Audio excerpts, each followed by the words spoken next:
Continuons avec les films d'animation de Pixar, un plus récent cette fois-ci.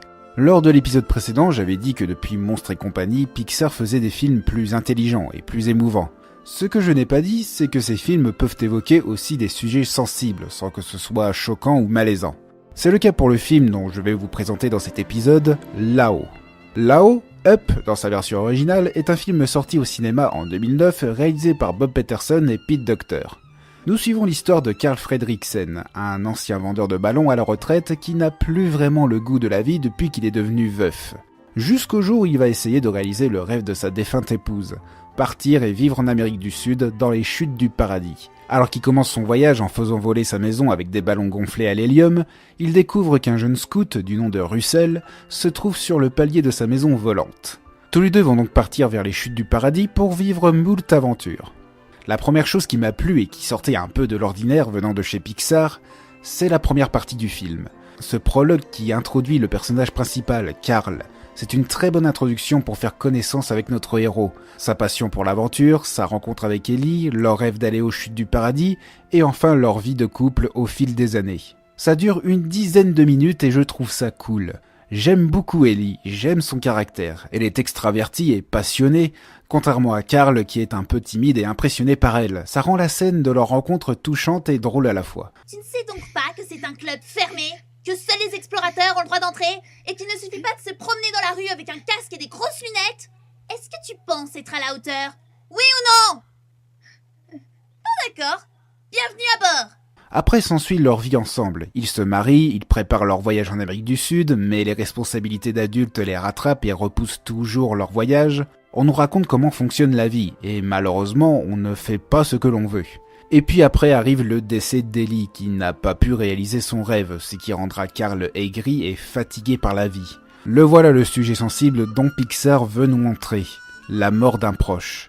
Et ce sujet sera évoqué tout le long du film sans que ce soit gênant pour le spectateur, juste émouvant. C'est là où l'on va parler du personnage de Carl. On connaît tous un petit papy grognon et qui a un caractère bien trempé. Carl est exactement ce genre de personne. Et pourtant, il est plus que ça. C'est un homme marqué par la disparition de sa chair et tendre. Il suffit de voir sa maison. Plein d'objets rappellent des souvenirs de l'époque où il était avec Ellie. Même la maison représente la défunte Ellie, rattachée à Carl avec un cordon. Donc serait-ce une image de son attachement au passé qui le laisse ensuite derrière lui lorsqu'il part sauver Russell? Je vais peut-être un peu loin. Malgré que Carl soit aigri à cause des ravages du temps, il rêve toujours de voyager et de vivre des aventures, ce qui va le mener à vouloir réaliser le rêve d'Ellie coûte que coûte. La voix de Carl est vraiment bien choisie, ce n'est pas une voix qui imite exagérément celle d'un vieillard, ils ont vraiment pris une personne d'un âge avancé. Personne qui n'est autre que le chanteur Charles Aznavour. Ok, pour les très jeunes qui ne connaissent pas Charles Aznavour, dites-vous que c'est le Kenji Girac des années 50-60. Je trouve que Russell est aussi un bon personnage, même si par moments je le trouve insupportable, mais c'est sans doute fait exprès pour qu'on éprouve le même agacement que Carl. Russell est le reflet d'Ellie, c'est un jeune garçon extraverti, passionné d'aventure et très dévoué aux tâches qu'il doit accomplir en tant que scout. Il est le même genre d'enfant qu'a été Ellie autrefois. Carl se rendra compte que Russell et lui ne sont pas si différents que ça.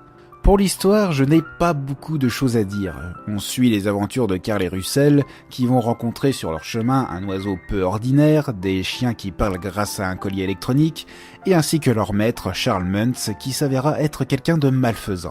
Et en parlant de lui, il est incohérent qu'il soit encore de ce monde lorsque Carl et Russell le rencontrent. Charles Muntz est un explorateur à la recherche d'un oiseau rare, et était l'idole de Carl lorsque celui-ci était gosse. Comment est-ce possible qu'il soit encore vivant lorsque Carl devient un vieillard? Ils ont l'air d'avoir presque le même âge là. Il y a quelques passages qui ont retenu mon attention, comme par exemple la première fois où l'on voit Alpha. Je ne vais pas vous gâcher la surprise, mais ce chien a une particularité qui m'a surpris et qui m'a fait rire. Et bien sûr le passage émouvant où Carl parcourt l'album photo. Cette scène a réussi à me tirer une larme. Si je devais comparer ce film avec Monstres et compagnie, je dirais que ce dernier est plus fun, mais n'a que la fin d'émouvant. Pour Lao, il n'est pas forcément drôle, il y a juste quelques gags par-ci par-là. Par contre, il contient plein de scènes émouvantes. Le prologue, la première nuit de Carl et Russell, leur dispute, l'album photo. Je trouve que Là-haut est légèrement mieux que Monstres et compagnie, c'est pour ça que je lui ai mis devant dans mon classement. Mais ça joue sur des détails, il joue plus sur la corde sensible des spectateurs. Et d'ailleurs c'est pour ça qu'on aime Pixar. Là-haut et les autres films d'animation de son époque savent faire rire les enfants et émouvoir les adultes.